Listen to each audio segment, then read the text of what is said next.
Detalye sa issue ng kidnapping ng mga anak ni Claudine Barreto at ang pagkadamay ni Raymart Santiago dito. Galit na galit noong isang araw ang Optimum star na si Claudine Barreto sa kanyang ginawang live stream dahil sa isang insidente na kinasangkutan ng kanyang mga anak. Ayon sa kanyang naging pahayag sa video, hindi na ihatid ng matagal na niyang PA o personal assistant na si Marisol Acap ang kanyang mga anak na sina Sabina, Kia at Noah sa kanilang bahay matapos niyang sunduin ang mga bata dahil hindi rin nagpasabi si Sol kung saan niya dadalhin o kung saan sila nagpunta ng mga bata. Isang kidnapping accusation ang ibinato nito sa PA. Habang naka-live kasi si Claudine, hindi pa nakakauwi ng bahay ang mga anak nito. Nagbigay din ng ultimatum ang aktres sa PA na dapat sa loob ng 15 minutes ay makarating na ang mga bata sa bahay nila. Kapag hindi ito nangyari ay ipapahanap na raw siya ni Claudine sa mga otoridad. Aniya, "This is not a joke. This is very serious. Marisol, ibalik mo na ang mga anak ko dito. Kanina ka pa dapat nasa Katipunan. Inaantay ka na ng NBI dito." Ang isa pang sinabi ng aktres ang gumulat naman sa mga netizens dahil inakusahan din niya ang ilan sa kanyang mga fans. Nakasabwat di umano ni Sol at may ilan din daw ang sumira sa tiwala nito at privacy. Dagdag pa niya ang PA na si Sol at ang grupo ng mga fans na kakuntsaba nito ay ginagamit siya at mga anak niya para sirain ang kanyang reputasyon at mag-extort ng pera sa iba pa niyang mga fans.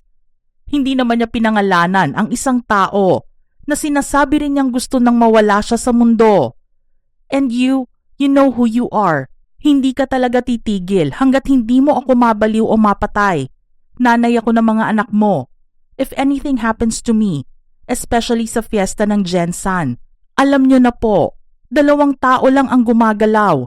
And this person is in connivance with someone who wants me dead. Hindi ho ito biro. Dito na nga pumasok ang pangalan ng ex-husband niyang si Raymart Santiago na may kinalaman di umano sa hindi pag-uwi ni Sol sa mga anak nila sa bahay ng aktres. Nag-iwan din siya ng mensahe para sa aktor at sinabing, "At ikaw, malalaki na ang mga anak ko. Magkita tayo sa Vauci. You want me dead dahil hindi kita binabalikan? Bring it on." Matatandaan kasi na mainit ang naging usapin tungkol sa pagsasampa ng Vauci case ni Claudine sa kanyang dating mister na pinaratangan niyang nananakit sa kanya. Ayon sa kampo ni Raymart, untruthful and slanderous narrative ang iniwan ni Claudine at ina nito sa media. Sinabi pa ng counsels ng aktor na ayaw makibahagi ni Raymart sa anumang alita na kinasasangkutan o irregularidad na maaaring ginawa ni Claudine. Pinaalalahanan din ng mga abogado ng Calleja Law ang mga Barreto sa isang gag order noong September 2023 na galing sa Mandaluyong City Family Court na sinunod ni Raymart at nagpapanatili ng kapayapaan sa taon na nagdaan. Naging palaisipan naman sa mga nakapanood ng video ni Claudine at sa mga nakabasa ng post niya ang tungkol sa pangyayaring ito dahil makikita sa feed niya ilang araw bago mangyari ang insidente na magkasama sila ni Sol na sumundo sa isa niyang anak na si Kia. Sinasabi nga ng ilan na masaya pang nagkasama ang dalawa sa eskwelahan ni Kia, pero makalipas ng 2 araw ay naakusahan na ng kidnapping ang PA. Subalit naging questionable naman ang ipinost ng panganay na si Sabina sa kanyang social media.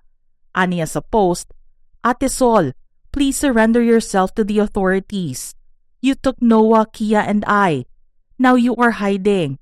The authorities are looking for you in the village. How could you do this to us?" Dahil dito, nabahala ang mga supporters ni Claudine sa kinaroroonan ng mga anak niya at sa naging rason ni Sol sa hindi nila pag-uwi ng bahay. Dagdag pa ni Claudine dito, "You do anything bad to any of my children, magtago ka na. Simula pa lang to. Masisira buhay mo, promise. I am a mother. Yan ang pinakamali mong ginawa. Wag mga anak ko, Claudinians at RYCB ko. At higit sa lahat, wag ako, Sol."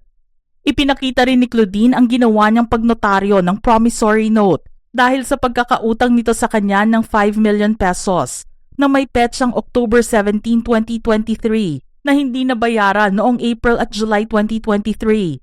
Sinabi rin niya sa post na pinatawad niya ito dahil sa ginawang pagnanakaw sa kanya. Pero ang ginawa niya sa mga anak niya ay pagbabayaran niya.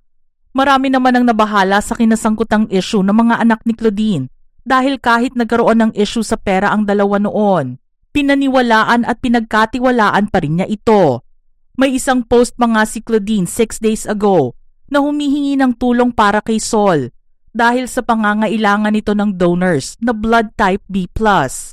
Sinabi naman ng ilan na baka hindi lang nagkaintindihan ang dalawa sa kinaroroonan ng mga bata at nang hindi ito magsabi sa aktres, inakalang kinidnap na niya ang mga ito. Ngunit nabahala na nga ang mga netizens sa ikinikilos ni Claudine na sobra ang stress na nararamdaman ngayon sa buhay. Isa na rin kasi sa pinoproblema niya ay ang pagkakaospital ng kanyang ina na si Mommy Inday Barreto. Sinasabi nga ng mga nasa comment section ng post niya na very much worried sila sa mental health ni Claudine na nagpapagaling pa rin ngayon dahil sa sinapit niyang anxiety at panic attacks and depression noong mga nagdaang buwan.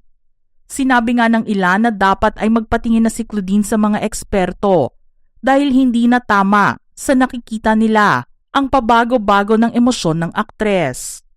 Samantala, nagpost naman itong Lunes ng umaga si Claudine at nagbigay ng update tungkol sa di umano'y pagkawala ng kanyang mga anak.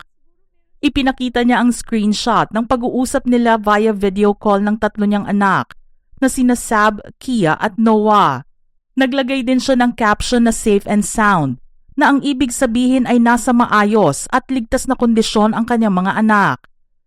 Ipinakita naman ng reporter na si MJ Marfori ang pagbabalik trabaho ni Claudine sa taping ng Totoy Bato matapos ang insidente. Sinabi nito na 2 araw na rin siyang hindi nakakatulog ng maayos at dahil mga anak na niya ang involved, sobrang naging worried siya sa safety nito, lalo na kung naramdaman niyang nasa panganib ang mga bata. Ngayon nakasama na niya ang mga anak kahit papaano ay napawi na ang isa sa mga iniintindi niya. Ang 2 post niya na may galit sa kanyang PA ay na-delete na rin ni Claudine sa kanyang social media. Tanging mga screenshots na lang ng mga netizens na nakakuha nito ang magpapaalala sa nangyaring insidente. Ang tanong na lang ng karamihan dito ay, isa nga ba itong malaking misunderstanding sa pagitan ni Claudine at PA niyang si Marisol? O ito ay mayroong kinalaman sa awayan sa pagitan naman ng aktres at ni Raymart? Iyon nga lang hindi malalaman ng mga netizens kung ano ang totoong nangyari dahil ang ilang usapin sa kanilang buhay ay pribado na. Ayaw na rin daw pag-usapan ng aktres ang tungkol dito at maayos na siya dahil nasa poder na niyang muli ang mga anak. Habang isinusulat naman ang artikulong ito, ay makikita pa rin ang pangalan ni Claudine at Marisol sa listahan ng mga followings nila sa IG. Bukas din ang tanggapan ng Showbiz Philippines sa panig naman ni Marisol patungkol sa akusasyon na naibato sa kanya. Mga ka-showbiz peeps, ano ang inyong reaksyon sa ating istorya ngayon? Share your thoughts in the comment section below.